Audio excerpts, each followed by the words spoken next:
Hello and welcome to our latest Sony Alpha webinar. Today we're going to be looking at the FE 100mm f2.8 Macro GM OSS lens. And we're going to be joined by a couple of photographers who've had the opportunity to shoot already with this lens, and they're going to take us through their experiences with it and also show us some of their results and content. But for those of you who are maybe not so familiar, I'm just going to give you a little bit of an introduction to this fantastic new lens. So it is, of course, a macro lens, as you can guess from the title there, and as many of you at home will know, that means that it's capable of producing macro or close-up results.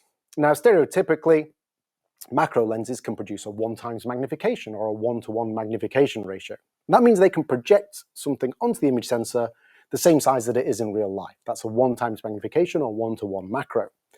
The 100mm macro lens from Sony goes even further. So actually it can do up to 1.4x magnification, which is pretty amazing.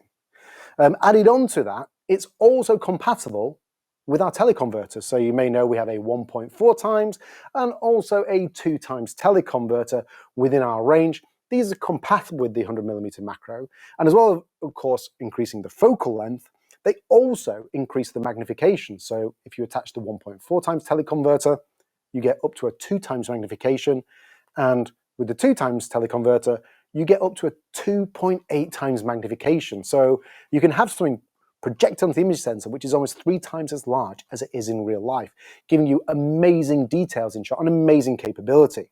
It also means that if you are using those teleconverters or even just the lens that is normally, you can have a larger working distance from your subject while shooting 1:1 macro, which can be fantastic for if you've got certain subjects, such as insects, which might get scared by you and your lens moving closer. Now, the 100mm macro from Sony is our first G-Master macro lens. So again, some of you might be familiar with a lot of our range, but we have the likes of a 30mm APS-C macro. We have a 50mm full-frame macro, a fantastic 90mm G-series macro, and also a really interesting lens in our range is the 70-200 f4G2 lens, which has a 0.5x magnification capability, but if you attach the teleconverters, which is also compatible with, you can get up to a 1x macro with that 70-200. But as I mentioned, the 100mm is our first G-Master macro lens, and of course with that comes G-Master image quality, so exceptionally high level of construction of elements inside there. We have the likes of 2 XA lens elements delivering amazing sharpness, but with also fantastic bokeh in there. Added on to great image quality, you also have optical stabilization. And in this lens, it also has the capability to be able to correct on the Z-axis. So as well as the usual pitch and yaw and X and Y axes, which are also extremely useful for macro, the Z-axis, like I say, is a forward or back kind of movement, which can also be very affected under high magnification in terms of macro situations. You get XD linear motors in this lens, so it has great autofocus capabilities, and also manual focus, of course, is crucial to a lot of macro photographers as well. With this lens, similar to the 90mm macro, you have a clutch system, so you can, if you want, go straight from autofocus to manual focus. You have also a focus distance scale there with hard stops, so you can be super accurate and see your reproduction ratios on there.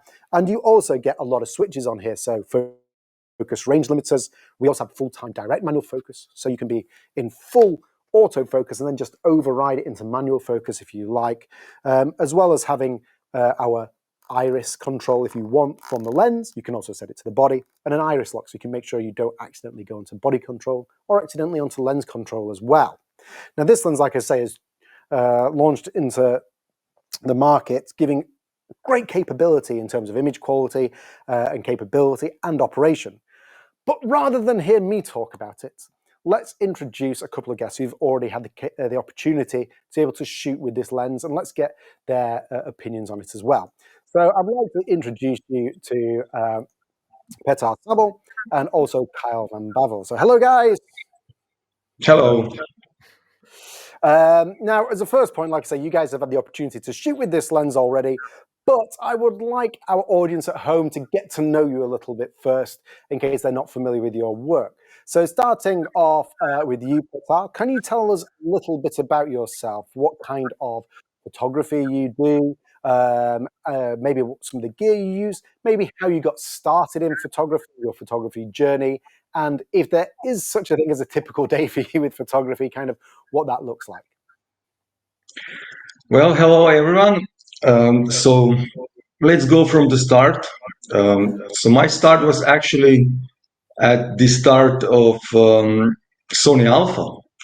So in 2007, I bought my first digital SLR. Many people may don't know for SLRs because they are already using mirrorless, but I got through the every camera basically. So from A100, A700, A550, and then A99, 99 Mark II. So all the A-mount great cameras, A77, Mark I, Mark II also. So from 2007 till 2010, 11, um, I learned a lot of photography. So to be honest, I never read any tutorial or got any class. I was all alone searching and discovering through photography. So it was really relaxing for me and something new, something that I was basically glued into. So each day I discovered something new, but from the very beginning, I even remember when I was a kid, I was interested into those small things like details, insects, textures. Everything was that so attractive to me. So, and I was thinking, how can I see even better? Not only with my eyes, but with magnification. And looking through the microscope will not be that interesting because you will be limited to looking. But after discovering photography and macro lenses, obviously they to make it permanent, to make the memory of the things you saw. So this is why I was really interested into the macros. So in 2008, 1 year after, my second lens was actually macro lens. So at that time, I was using Sigma 180. So it was really nice lens. And going a bit faster forward, then I tried a 90 millimeter also that you present at the beginning. So 90 millimeter is really nice, really good. And then Sony gave us this one, 70 to 200 f4 G2. So it's not typical macro lens, but its ability to accept the 2 times teleconverter gives you 400 and 1-to-1 reproduction ratio. So it's really good for insects close up, and you can work at great distance. And it's amazing lens. It's sharp, it's light, and it gives me something really, really nice. So then, as I was producing a lot of pictures almost on daily basis. Then my friends was saying, your images are so good. You may, send to some competitions. I had no idea about it, and so they little by little explained me and discover me these institutions like International Federation of Photography Art and so on. So then I started to participate, and on my first year, actually, on one of my first these competition salons of photography, I immediately won the gold award, a gold medal. So that gives me a lot of confidence and boost. So I say, okay, I will continue with this to just to see, to check out if my images are that good, because they are obviously juried and everything else. So in a 4 years, I became the most awarded Croatian photographer. And after that, I gained the title. So now I have a Master of Photography title. And except the macro images, I also do every type of photography now. From 2016, I became professional photographer. So I do everything. So wildlife, of course, I said this first because I'm very connected to the nature, and wildlife. And then I do also weddings. I do events, sometimes sport photography, portraits, landscapes. Everything is good for me, but the most challenging is obviously macro, even more than birds, I will say. So shooting insects is not easy. So having a great equipment, if I compare to the past, what I was using, especially for the focus stacking, and I will talk a little bit more that after.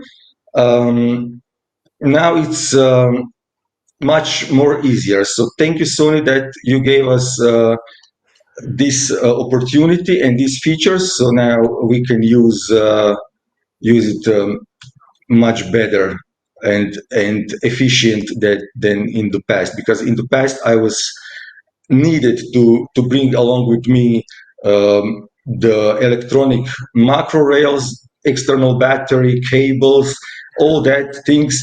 Now I only put the lens on my camera, take the tripod, and that's it. So that's it from my introduction. Now I would like to, give a word to my pal Kyle. Thank you very much, Petar. That's really, really interesting to hear about your journey from the start to, like I say, beginning with photography and then come to the stage where you're professional, you're kind of choosing everything. But I also love to hear the fact that, your passion is still there for the macro side. And that's really encouraging to hear. So, Kyle, like I say, I'll ask you the same kind of question, just so our audience at home get a feel for who you are. Just let them know a little bit about kind of how you got started in photography, what kind of photography you do, and as I mentioned, if there is like a typical day in the life of Kyle, like what does it look like kind of as a professional photographer or something like that? Okay. Yes. Hello, everybody. My name is Kyle. I live in the Netherlands. Um, my journey starts, I think, 2013. I was still on school, finish my school in a way. Um, and the funny thing was, at that time, I loved to be creative, and I was playing a game from Sony, Little Big Planet, that time. And on one day, I got the question if I wanted to helping create the new version of Little Big Planet. That was Little Big Planet 3. So I think in a month's time, I moved to England in Sheffield, and I worked on Little Big Planet with Sumo Digital, I thought it was the name, and with Sony, of course. And in a way, after a month, I wanted to do something else in the weekends, more in nature, because yeah, I see a lot of screen. So I wanted something, yeah, creative and outside, and I really love nature in general already. And I bought my first camera. Sadly, not in Sony, but I needed to start somewhere.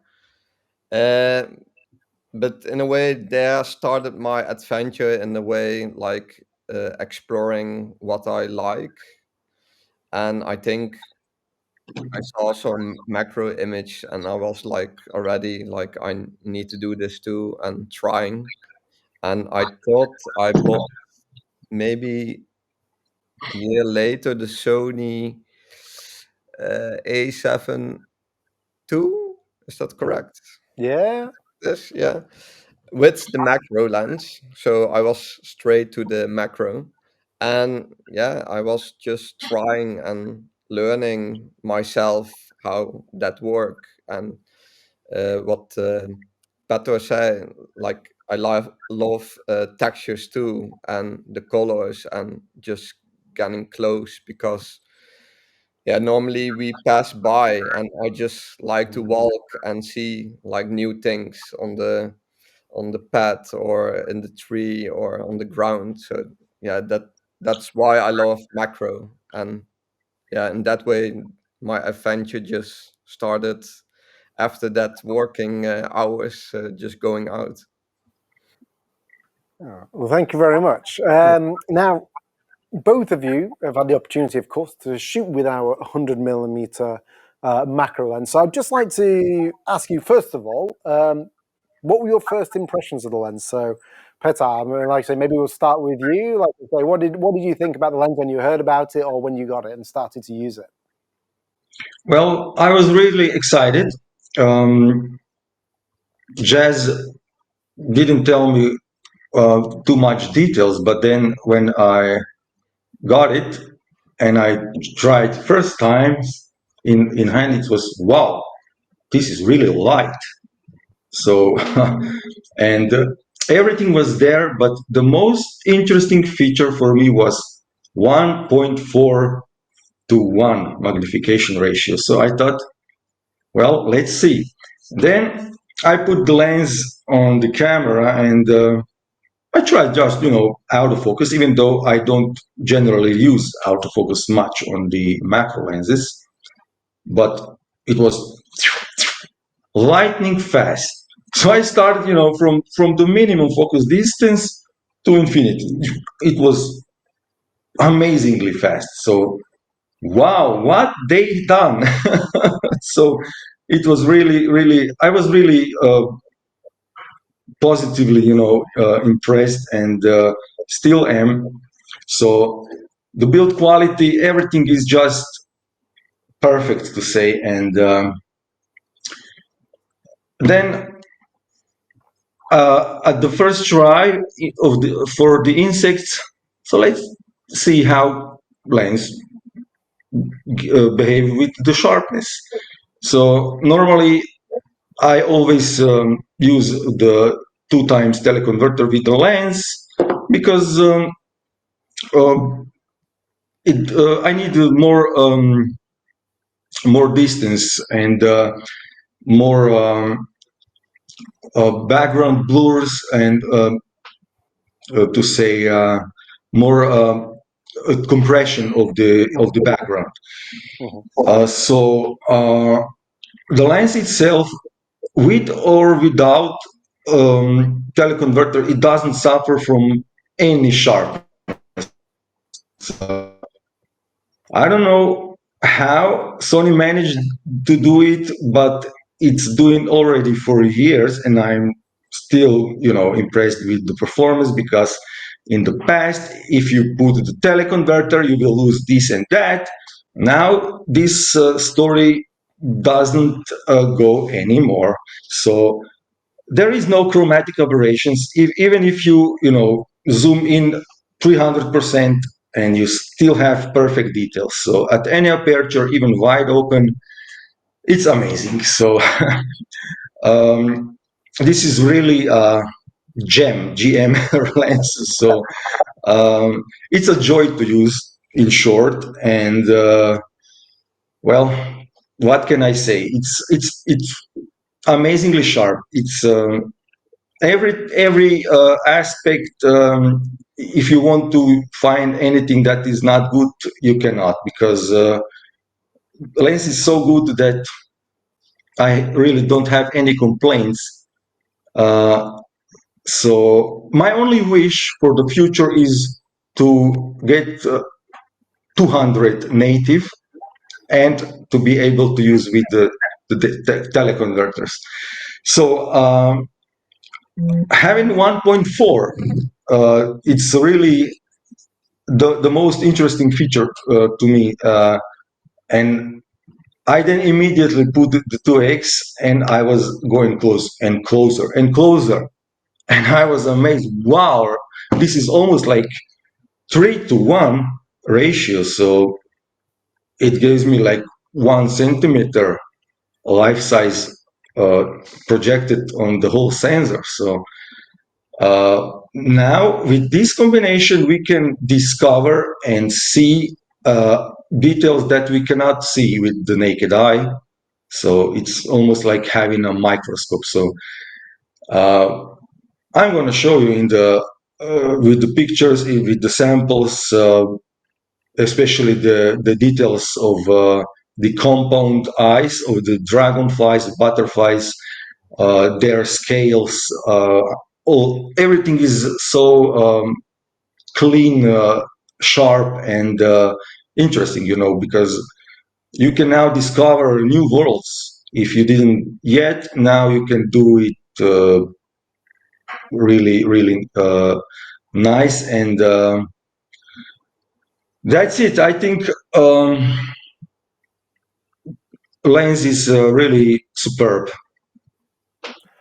Wow. Well, thank you for the ringing endorsements there. Like I say, you also mentioned a few things which, in my blurb at the start, I didn't mention about, like, say, the lightweightedness and all these things which our engineers in Japan are kind of thinking about.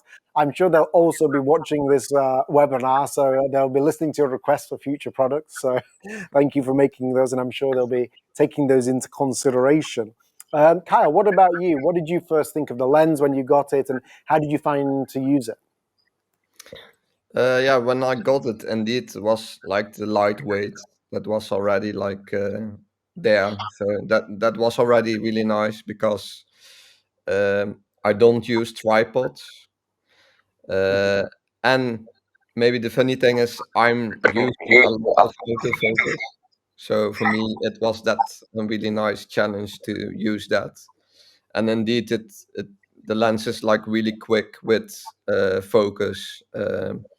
And compare with the body that I have, the A7R5. Um, so yeah, it was really quick. I had like a really big challenge here in the Netherlands with the weather. It was really windy and rainy, and I found the perfect time that there was no rain, but a lot of wind still. But yeah, the lens is capable of really quick focus. So between the hard winds, I just took the shot and it was sharp. Um, and even with the teleconverters, every movement is of course bigger in the camera, and even that I got really sharp pictures. So I think that proves that the lens have like really sharp quality and quick uh, movement, of course, to get that. And indeed, like I love to walk just around, and in this season, the autumn, of course, a lot of mushrooms. I have one picture that I will show later that I just discovered a caterpillar underneath a mushroom, and that was an accident. But because of this lens, you can capture that world, what we don't see often. So that's what I really like. I also like the aperture ring on the lens itself because I use that a lot because I don't use stacking that much. Mhm. That's why I just changed quick to 2.8 to maybe like f8 to get a little bit more sharpness in my picture. So that's really helpful to have that on the lens. Um, Better than it is just a good lens. It's like easy to use. Yeah, it's just good. Oh, thank you very much. That is also quite interesting because from the sounds of it, obviously you're both macro photographers, so the precision is the key thing with it. Yet you seem to have very different working styles. Like say, Petar was saying before, a lot of the time with all the equipment that he has had to use in the past and setting up the tripod and focus tracking, and it sounds a bit more like Kyle. You're a bit more on the go. Like you say, you weren't using a tripod, which is super interesting. So I guess, like you say, you're having to rely on that autofocus. As I mentioned, we've got this new dedicated kind of macro Z-axis image stabilization in there. So again, everything kind of being handheld, and I suppose also with the aperture you're mentioning, like I say, as you mentioned, we've got this iris ring, this aperture ring on the lens itself. You're going to need that quality, like I say, you're going to need that stabilization maybe when there's less light coming in, and you're also going to need to make sure that the lens has minimal diffraction as well, because those high resolution sensors like the F7R Mark V you mentioned, they're going to show up any kind of weakness of the lens. But it's really, really interesting to hear kind of you both do super precise macro work, but actually it sounded like a very different kind of workflow or implementation, which is really interesting to see. I think very useful for our people at home to understand, you know, in English we say there's more than one way to skin a cat, meaning there's many different ways to do that. There are different ways maybe to get to similar results or to do different things. So it's really interesting that things can be used in a different way. And I think you both mentioned the operation there. So did you guys use things like the focus clutch on the ring on there, changing between autofocus and manual focus, or did you shoot, either of you, in with the direct manual focus or the focus limiter or anything on there? So Petar, let me start with you. Did you use any of those features, or was it a case of not really? You set everything once, and how did you have your lens set up, Petar? So I was using the autofocus normally because I use focus stacking. With the insects and with the high magnification, you really need to do that if normally the condition allows. Like Kyle said, wind is your worst enemy in macro. Then temperatures also play the role because you can shoot the insects in the early morning. So then, obviously, if it's too warm, they will warm up themselves quickly and they can take off. And if it's a little bit colder, then they are in the hibernate state. So it's much easier to approach them. So that way, when condition allows, and I had a little bit of luck because it was a bit of nightmare in the time when I was, testing the lens and trying to get some pictures. It was also the rain, like hurricane almost, and the wind. So I was just waiting for my turn, and I did it. So when I do focus stacking, of course, it's in autofocus mode. I don't use really the aperture ring, although I believe it's good, especially if you do filming or something. Uh, I leave it on the auto because I rather use it on the camera. So, um, and you asked for So we also have like a direct manual focus switch on the yeah. side, so you can override the autofocus. Or there's also the focus range limiter. For those of you at home who don't know what that means, it means Yeah. that you set it so the lens doesn't look all the way through the focus Yes, range, yes. and you can set it so it knows it's going to focus on something close. Yeah, of course I have it on full because obviously I go from 1 to 1, maybe sometimes a bit less, but obviously I wanted to try on the higher magnification. So let's go full. Let's put the teleconverter and let's go 2.8 to 1.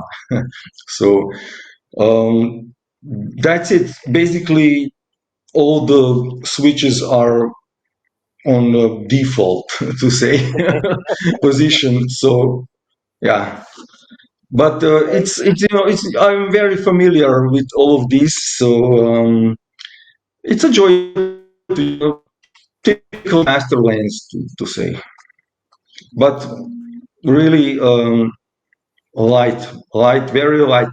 It's good because why is this important? You don't need the tripod color on the lens, and you can normally just put the camera on tripod along with the lens. It's not too heavy, to do some pressure on the mount or so, and it's very well balanced. No, very, very useful insight there. Thank you, Petar. And Kyle, do you remember how you had the lens set up, or was there any particular things that you made use of, like a focus range limiter or anything, or not particularly? I think I tried the focus ring, because that can be really handy because I do autofocus. Sometimes it focus like something else with hard wind, and with that focus you can make a range that he focus for myself. I think that was really handy to have. And I think I didn't try the limit of focus. I think it's always full for me too. Yeah. But yeah, if you want with autofocus, it can be really handy to switch that also. Because what I said, sometimes it focus on the background if the subject is really tiny. So that can be really handy to switch. Other than that, I think also default. It's just already good in default. So it sounds like you guys found it quite easy to use either way. And we've had some really good insight into the way you guys work there. So I think we've got a good idea of what you thought of the lens, but rather than just talk about it, maybe we should now have a look at some of the content and imagery that you guys have been able to produce. We're going to start off with Petar and some of his images. And wow, please tell us about this image, Petar. Well, this is a dragonfly image. It was, resting on that stem, and it was quite calm. And it was, I was able to use focus stacking. I did normally several attempts, because from here and there is a little bit of wind, or even dragonfly may move a little bit, and then it ruins your stack. So to do a successful stack, your subject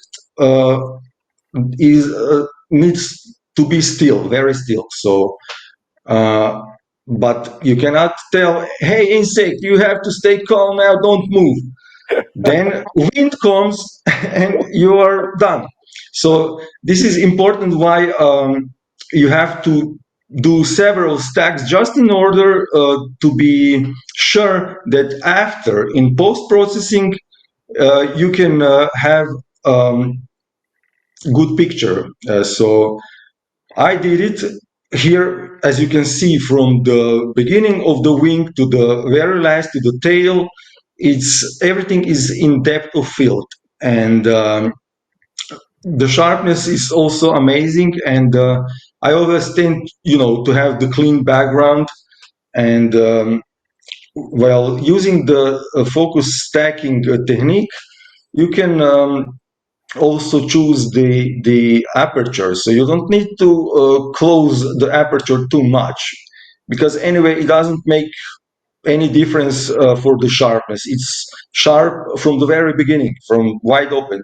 2.8 or with the teleconverter 5.6 doesn't make the difference. So you are at f8, 9, 10, it stays sharp. It's only because of changing the depth of field.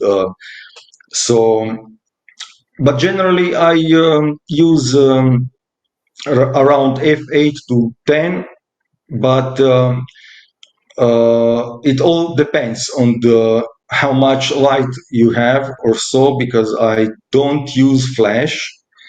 I only use natural light. Maybe in some cases, if I need some additional light, if it's backlit a little bit, then I use the bouncer, so this can also help a little bit, but I generally prefer only natural light. And that dragonfly, when he awake, I remember he was, scratching, doing this and that, and warming up the wings. And then I started to make a video, and I grabbed the moment when he took off. So that's the story behind.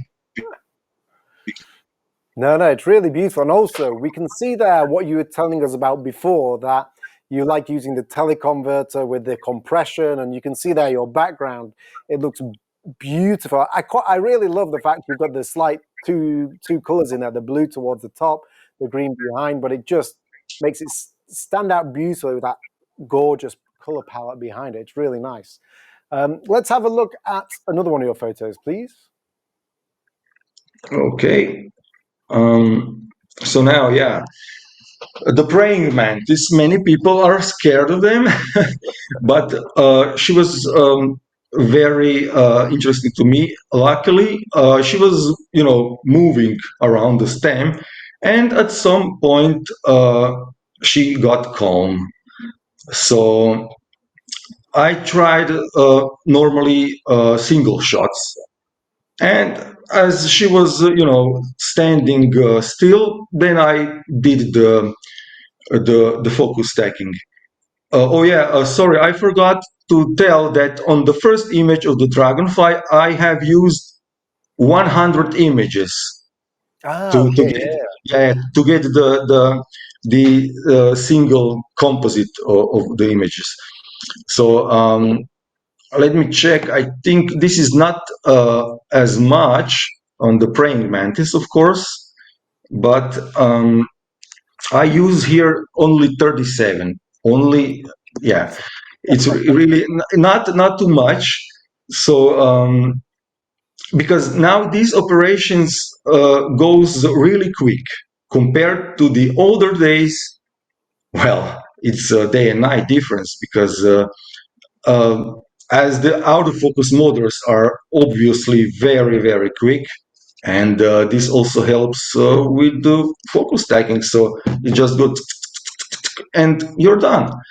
So it's a pleasure to use, because now it's quite strange to me because I mean I'm more comfortable because I don't have to bring all that stuff with me. So, but yeah, it's a joy to use. So here I didn't needed to spend that much time, but I was waiting something to happen, and at one moment there came a fly, the fly beneath her, and was going upward on that stem, and she spotted and grabbed the fly and eat it. So I got that on video, so it was a really cool moment to say.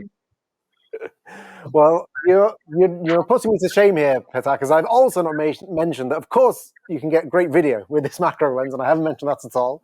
But it is a great point that like I say, you can get these great still images, but also the video with them as well. And this macro lens is, of course, fantastic for the video side. However, I just want to say with this picture, as an example, Petar, you've explained it to us, and you make it sound like the easiest thing in the world. And I understand that a lot of that is really from your experience and knowing how to do this and so on. But just give us an idea, like, how long did you have to wait? Where did you go to get this picture? Is this really far from your house? You mentioned to us already very useful things about, I think, early in the morning. Were you saying early in the morning and it's a bit cooler and they're a bit more sleepy? Or just tell us a little bit about, you've got this amazing image, but how do we get there in the first place? And how long do you have to wait and this kind of thing? So the praying mantises are designed to be more similar to the. It looks like stem or dried stem or something. So they are camouflaging themselves very well. So it's not easy to spot them because now as the autumn is already here, and they are in a similar color like branches and so on, and the grass that is now dried, it's not easy to spot. So when I was walking on the meadow, she took off. I scared her because she spotted me, and then I was, I saw where she landed because usually they only fly for a few meters, not that far away. And then I was approaching really carefully, slowly. So in her case, I needed to be really careful because if you do suddenly a movement, insects are very sensitive to this, so you have to be careful to approach. Um, and they are not so sensitive to if it's colder. For example, butterflies will be more hibernate and dragonflies also, Mhm. but the praying mantis are not that sensitive to lower temperatures. So, Okay. um, but yeah, I don't know. Maybe I spent around 2 hours altogether to make the pictures, and luckily I made that interesting moment for a video. So um, yeah, but sometimes you need more time, sometimes less. It's really hard to tell, but the key thing is you need to be persistent, patient, and then things will come. Mhm. Thank you for that great bit of wisdom. Let's have a look at another photo. Okay. Oh yeah. So butterfly, for me, it was really a piece of cake. Was overslept there on this lovely stem, so was standing still. There was no wind. Of course, I could use the focus stacking, and it was made from 57 images. So as you can see, this is my own style. I always prefer to have very clean background. I was using the 2x DC, so with 200 millimeter, you got this, and you can even use the open aperture and still with the focus stack images. Uh, you can keep the background blur and have the subject sharp. So that's it. No, that's it. You make it sound so simple, but like I say, it is that beautiful style that you say. You've got that great defocus in the background, and like I say, with the teleconverter, and for you, a piece of cake. But hopefully, it makes it easier as well, having a larger working distance. Like I say, with the even just shooting 1:1, if you're not shooting at 1.4 times or larger. But I think you also have an example for us next, which shows you some of the extreme magnifications and also maybe some of your process of focus stacking as well. So should we have a look at the next image? Yeah, sure. Because this is around maybe 1:1 or maybe even less. But just now trying to scale. But let's go. Yeah. So here we have a dragonfly portrait. They are smaller species. It's a common darter dragonfly, and their head, from the edges of the eyes, it's Mm-hmm. um, maybe like 7 millimeters or something like that. So they are quite small. But when you zoom in, you can see every eye with that hexagons, which are they always amaze me. It's so beautiful to see that details.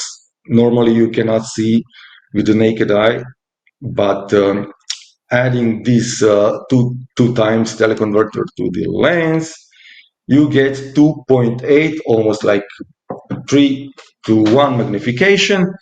And if you have a high resolution camera like Sony A1 or Sony R5, then you can even crop a bit and still keep the a lot of resolution and details.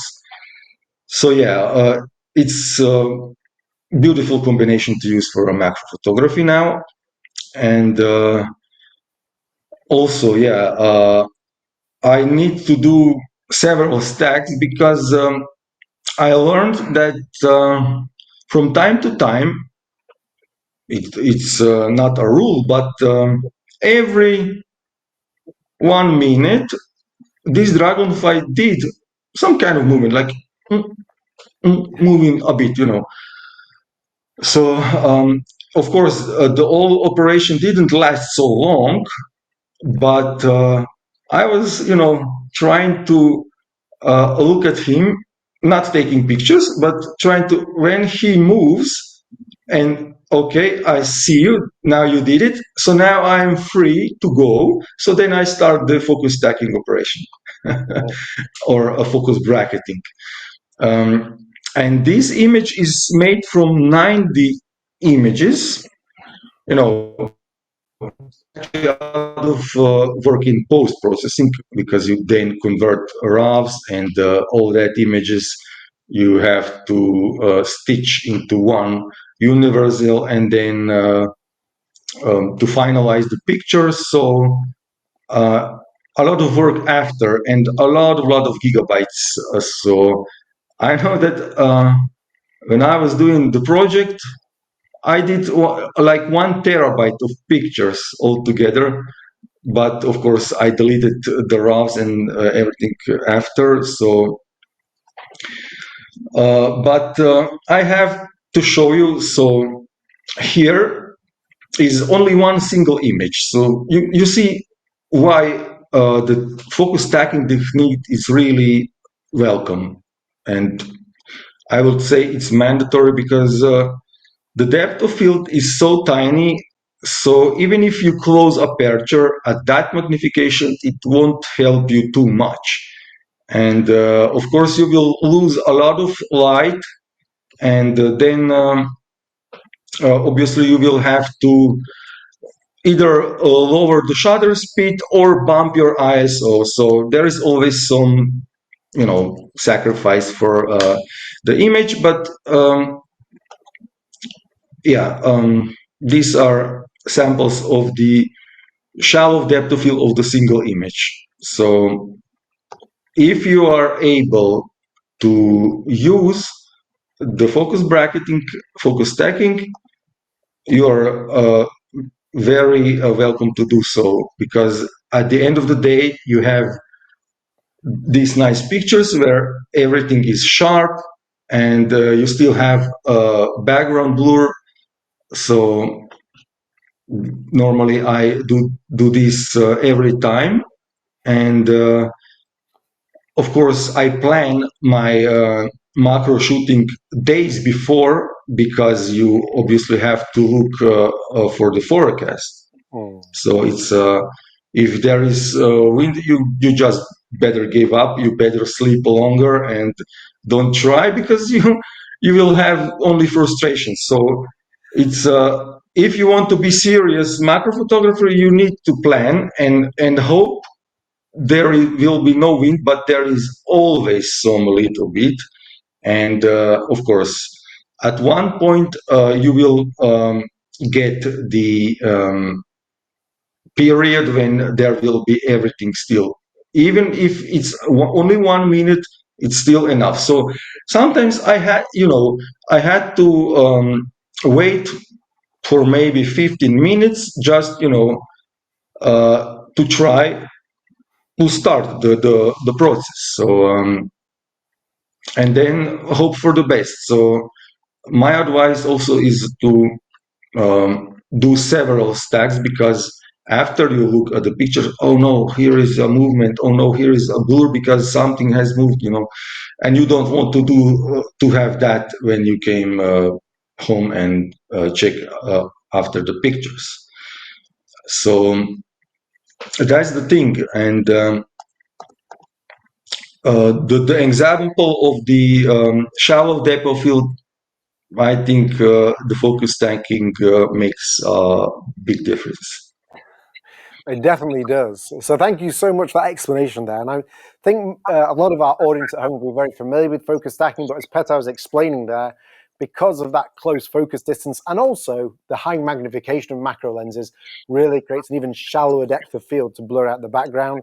You see that end result difference that he's got there between the single image and then most Sony cameras since the Alpha 7R Mark V have focus bracketing built into the drive mode options where you can set the camera to take a certain number of images, I think up to 299, with different points of focus. And you can set whether there's a small or a large difference as it changes and takes multiple pictures with slightly different points of focus. And what Petar's shown there is some of those individual images, which he then takes many, many of, and in software edit them together to get that sharpness to come throughout. And you see the end result is truly stunning in the final picture. So thank you so much, Petar, for explaining that and really showing your process. It's fantastic.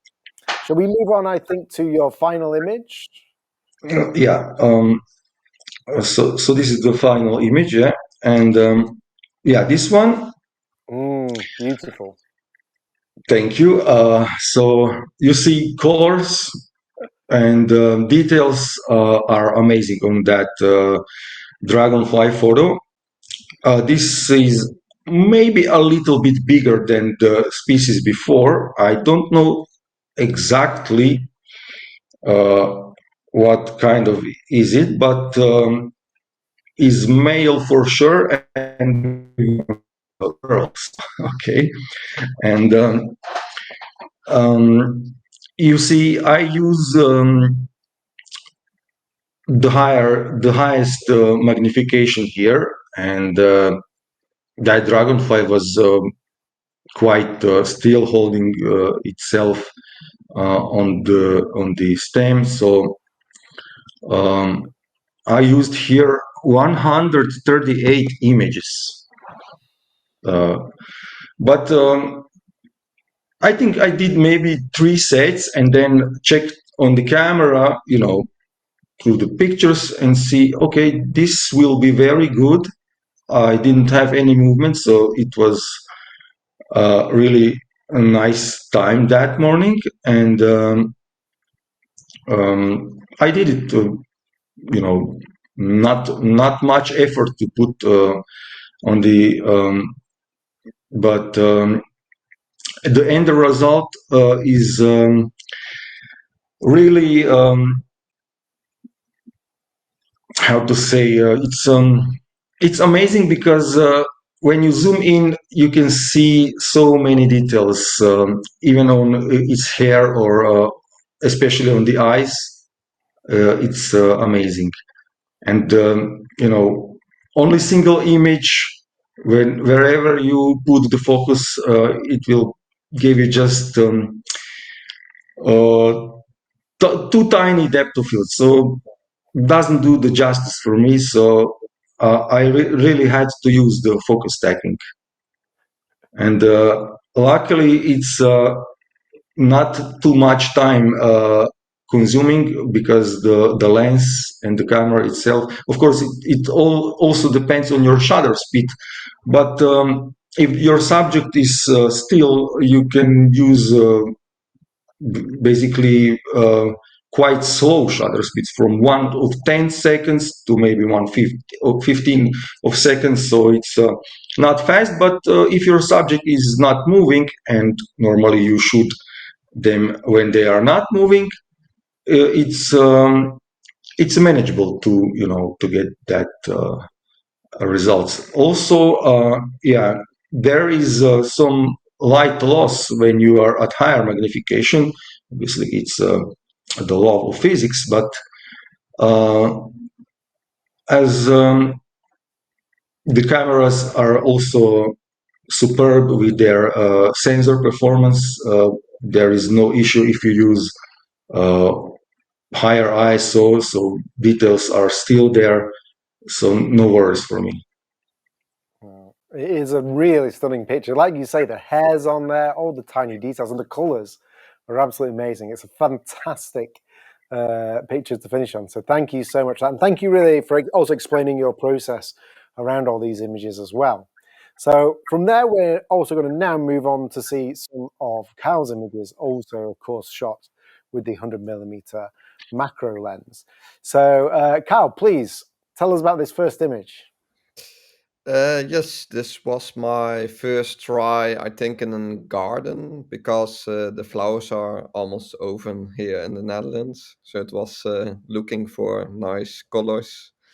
Uh, it rained that day because you can see a little uh, water drop on the edge. But yeah, it was really looking for nice details, and I think this one shows a lot how close the lens can come and still have like the details. Even with an aperture 5.6, I still had like a nice depth of field. With the focus. Um, what you can see on my settings, I had to uh, pump up the ISO a little bit and the shutter speed of the wind, of course, and it was like really cloudy. But yeah, from what you can see, it still managed to do such a good captures. So in that way, yeah, it was a lot of fun to try that out in bad weather and still get like colorful shots like this. Um, yeah, And as you were explaining earlier, so in comparison to Petar, like I say, who was telling us about his focus stacking and taking 90 or 100 images, this is just a single shot, yeah? yeah. This is Exactly. a single shot. Yeah, and I used autofocus for this one. So in a way, like um, you can also change your spot focus. I use, Mhm. and then the small one. So in my screen, I have like a little square, and that's exactly what you see on the image. In the middle is my square, and there's the focus. So in that way, yeah, I can get that sharpness because of that quick focus and everything. No, So in that's a way, great. it's kind of like street photography that you need to be quick and but then in nature, and and that's what I really like about it. No, that's great to hear because I mean, I said at the start, and we say in our marketing, we have XD linear motors, extreme dynamic linear motors with 4 motors in there for the autofocus, which sounds impressive as this kind of technology phrase, but the end result is, like I say, that because Sony's been working so long with mirrorless autofocus, that you're able, like you say, to take this pinpoint high magnification and go, I want to focus there, and even under this high magnification, it's able to do the job for you. So that's really, really good to hear. Let's move on and have a look at one of your other images, if that's okay. hmm Ooh. This one was in the same garden. Um, Again, they call me Eagle Eye, but I saw this little guy sitting, between the green, and again, I just go low on the ground, and I use F13 to get like the really depth of field, Mhm. and the background was still like far away, so you get still that, again, the depth of field. But again, like it was really windy. This little guy is of course moving. So again, just shoot and it is sharp in a way. So that's what I really enjoy to do. Well, no, it's a really good point there. You're shooting f13, and for anybody who's not as familiar with macro photography, you might be thinking, if you're shooting a smaller aperture of f13, that you can't get that defocus. But as you mentioned, that because of the close focus distance and the decent amount of magnification and the distance to the background as well, it means you're getting plenty of that subject in focus, but still that nice defocus there on the background area as well. And it gives you a beautiful portrait shot. Do you know if you use the insect autofocus or the recognition on there, or you're not sure? I It is possible that I did it, but not sure with Yeah. this one. But I did with like butterflies. I used the insect focus mode indeed. Yeah.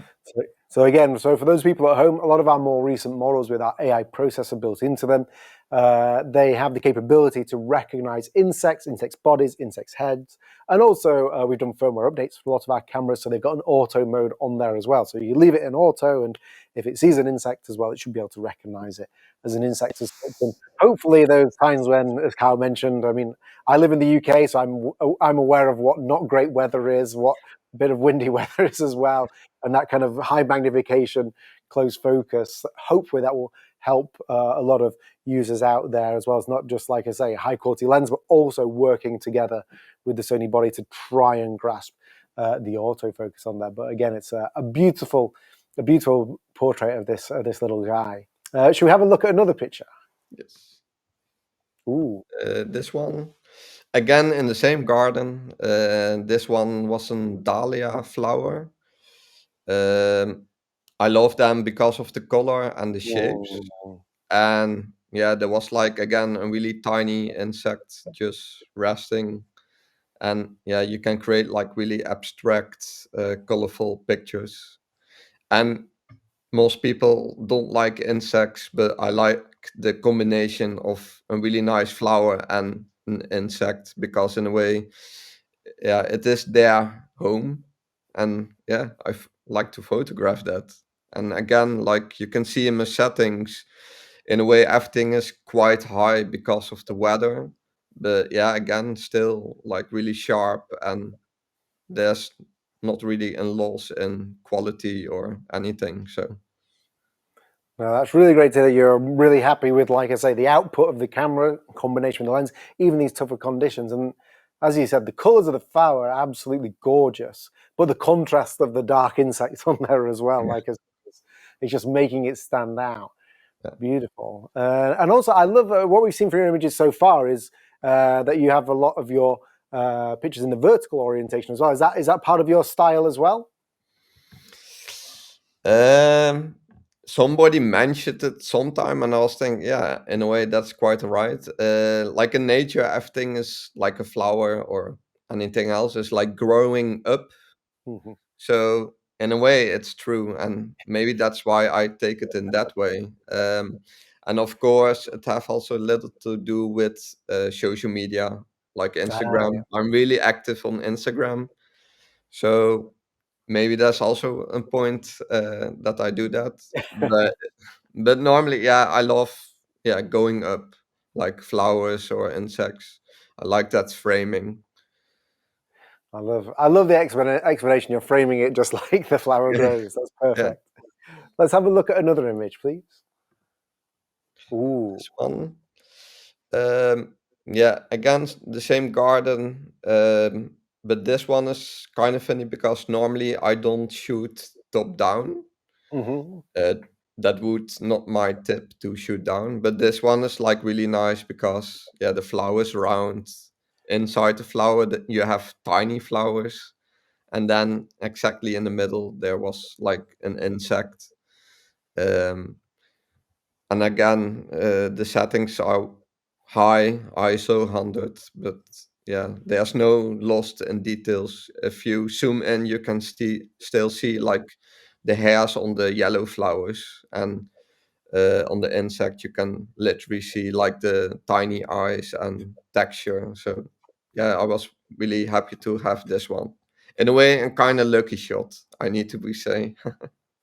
Now, I absolutely love the composition, so it's that Japanese-like composition with the symmetry going on there, and it works beautifully going, like I say, from that center, the contrast of the yellow on top. And I love also the green, it's like they say, the green background from beneath kind of pushing out there. It really, really works exceptionally well with that. It's like I say, very beautiful and really nice that you have that freedom, because I guess, like I say, you're not always on a tripod, that you can go, like I say, top down or side on, or maybe experiment with a couple of different angles. I'm also guessing that you know where some nice flowers are, because you've been telling us, like I say, that there's, like I say, this same garden and so on. So I guess you must have already known a place to go, and probably for our people at home, like I say, if they want to think about this kind of type of photography, I guess, is this place far from where you live, or is it kind of nearby, or is it a specialist place, or?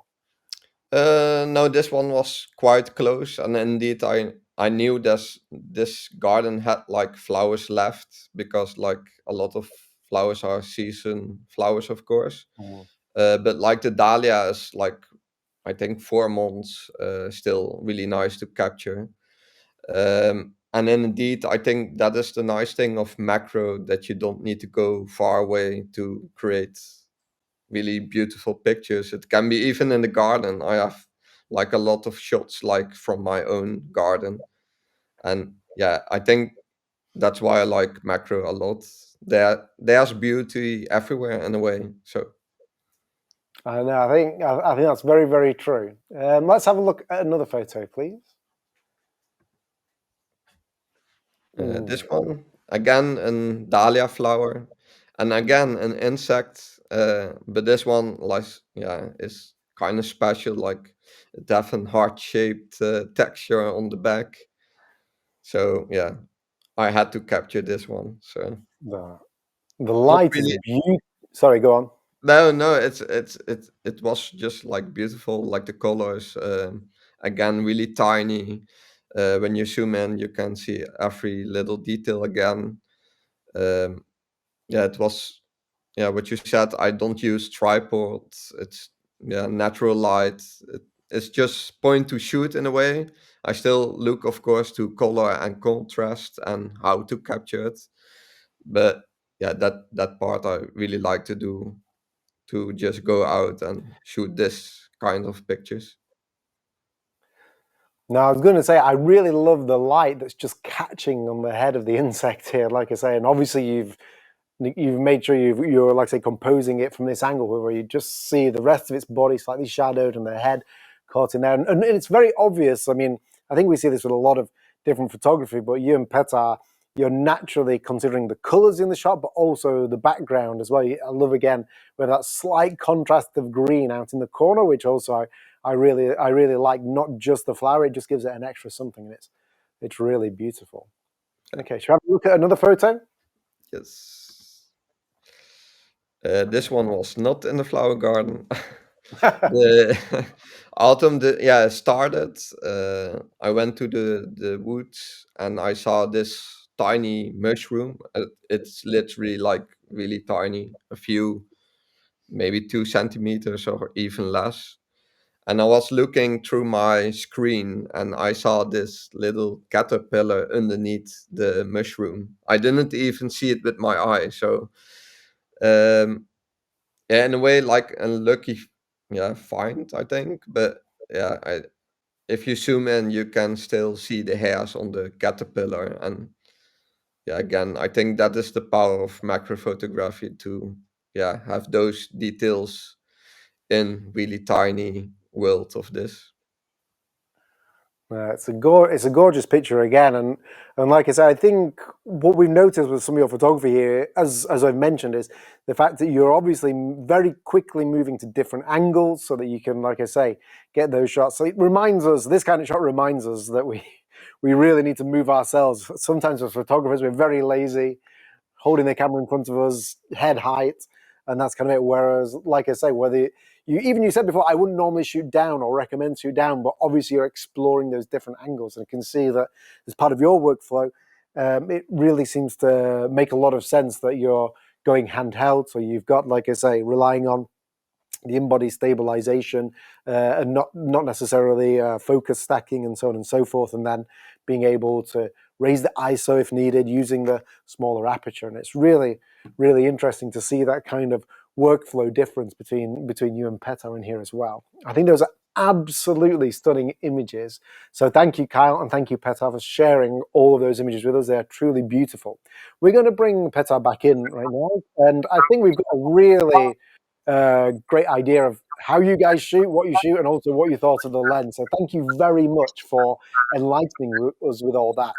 What I would ask now is just for each of you for one piece of advice that you would like to give to our viewers at home. So that can be anything about photography in general. It can be specific to macro photography, and it can be anything that you like, whether it's from preparation to shooting or anything else in the world of photography. So we'll start with Petar. Can you give one piece of advice for our audience at home?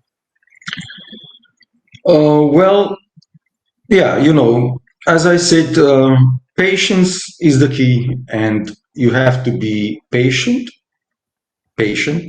and more patient.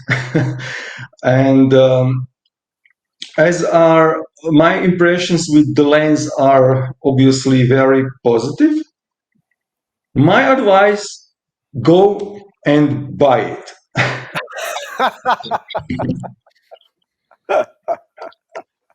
Thank you, Thank you. Petar. We didn't tell him to say that, by the way, for anybody watching at home. But thank you so much. You're Kyle, welcome. Kyle, have you got any advice for the people at home, whether that's something around macro photography or photography in general? Like nothing is a mistake. Some people think, but I think like just in macro, it's like the eye height of your subject can change a lot. Like what I said, I shot one picture top down, but it depends on what you shoot. But I think normally just go on the eye height of your subject and play with colors, background, foreground. Yeah, that I think that changed a lot, and it challenged yourself to look even better than what you see. Yeah, I think just do that. Just go out and shoot, and yeah, have fun in a way. Well, thank you very much. Also, like I say, I think our people from home will definitely benefit from that. So thank you guys for your tips of wisdom. Now, today we've seen some amazing photography, I'm sure you'll agree, from our lovely guests, but you might want to find out more about them. So in case you're interested and you don't already follow them, then like I say, on the screen right now, you can see their Instagram handles, you can see Petar's Facebook page on there as well. You can also see Kyle's website. So please, if you want to see more fantastic content, which of course they have a plethora of on those platforms, then do give them a like and go and visit those so you can see loads more, not just with the 100mm macro lens, but other amazing photography as well. And like I say, you'll spend ages looking through some fantastic imagery. So please do go and check those out if you have been impressed by what you've seen today, which I definitely have. Moving on from that, I'd just also like to mention that we are broadcasting this webinar through our Alpha Universe website. And for those of you who are not familiar, like I say, our Alpha Universe website is a great resource of information where we have lots of stories and competitions and different resources running throughout the year on our website. And here you can find stories from different photographers from different countries using different Sony products from photography and filmmaking. And if you're interested in any of those, you can find lots more detail on our Alpha Universe website. There you'll find stories such as from Kyle and Petar on their experiences with the 100mm macro. So if you want to read more about that, you can find that on there. And you can even filter down by genre or even by particular product if there's something you're interested in to hear about different photographers and filmmakers who have been creating things with those particular products. What's also on our Alpha Universe website is our free tutorial library, which is our Alpha Academy. So again, this is accessed through our Alpha Universe website, but it's completely free. And on that, you will find tutorials from Sony employees, but also from some creators and ambassadors. Kyle's informed me that he's currently in the process, as we record this webinar, of making a tutorial himself to upload onto the platform as well. So there's great insight into how to get the best out of your Sony kit. So please do feel free to check that out and learn how you can do better photography and filmmaking with your Sony Alpha cameras. Now, all it leaves me to say is thank you so much to our guests, to Petar and to Kyle. I've really learned a lot today in terms about your process and how you guys go about shooting these amazing macro shots. I thank you so much for joining us today. It's been an absolute pleasure in having you on and really hearing about your experiences. So thank you very much, Petar. Thank you. And thank you very much, Kyle. Thank you. And thank you to everybody at home for tuning in. And we hope to see you next time on our next Sony Alpha webinar.